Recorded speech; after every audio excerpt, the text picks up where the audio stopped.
Deportation মানেই নিজ দেশে ফেরত, এই প্রচলিত ধারণায় এবার বড় পরিবর্তনের ইঙ্গিত।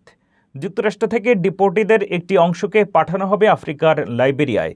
চুক্তিতে থাকছে আশ্রয়ের আবেদন এবং দেশ ছাড়ার সুযোগও। তবে মানবাধিকার সংগঠনগুলোর প্রশ্ন, নিজের দেশে নয় এমন তৃতীয় দেশে পাঠানো কতটা নিরাপদ? বিতর্কের পুরো চিত্র থাকছে প্রতিবেদনে।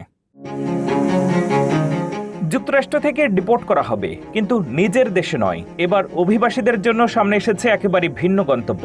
ট্রাম্প প্রশাসনের কঠোর ডিপোর্টেশন নীতির অংশ হিসেবে আগামী 1 বছরে আমেরিকা থেকে সর্বোচ্চ 1200 জনকে আফ্রিকার দেশ লাইবেরিয়ায় পাঠানো হবে।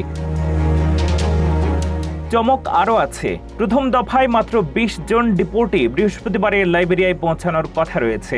আর তাদের সবাই আফ্রিকার নাগরিক নন।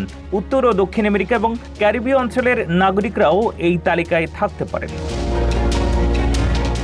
লাইবেরিয়ার তথ্যমন্ত্রী জেরোলিন মেক পিয়াহ জানিয়েছেন, এইসব মানুষকে অতিথি হিসেবে গ্রহণ করা হবে। তারা চাইলে লাইবেরিয়া ছেড়ে যেতে পারবেন, এমনকি দেশটিতে আশ্রয়ের আবেদনও করতে পারবেন।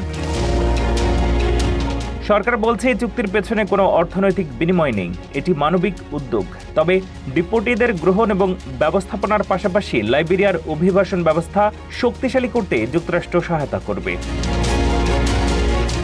লাইবেরিয়ার বিচারমন্ত্রী জানিয়েছেন, আগেই ডিপোর্টিদের স্ক্রিনিং করা হবে। তাদের বেশিরভাগের বিরুদ্ধে ইমিগ্রেশন আইন ভঙ্গের অভিযোগ রয়েছে, তবে তাদের অপরাধী হিসেবে বিবেচনা করা হচ্ছে না এবং যুক্তরাষ্ট্র বা লাইবেরিয়ায় তাদের বিরুদ্ধে কোনো ফৌজদারি মামলা চলছে না।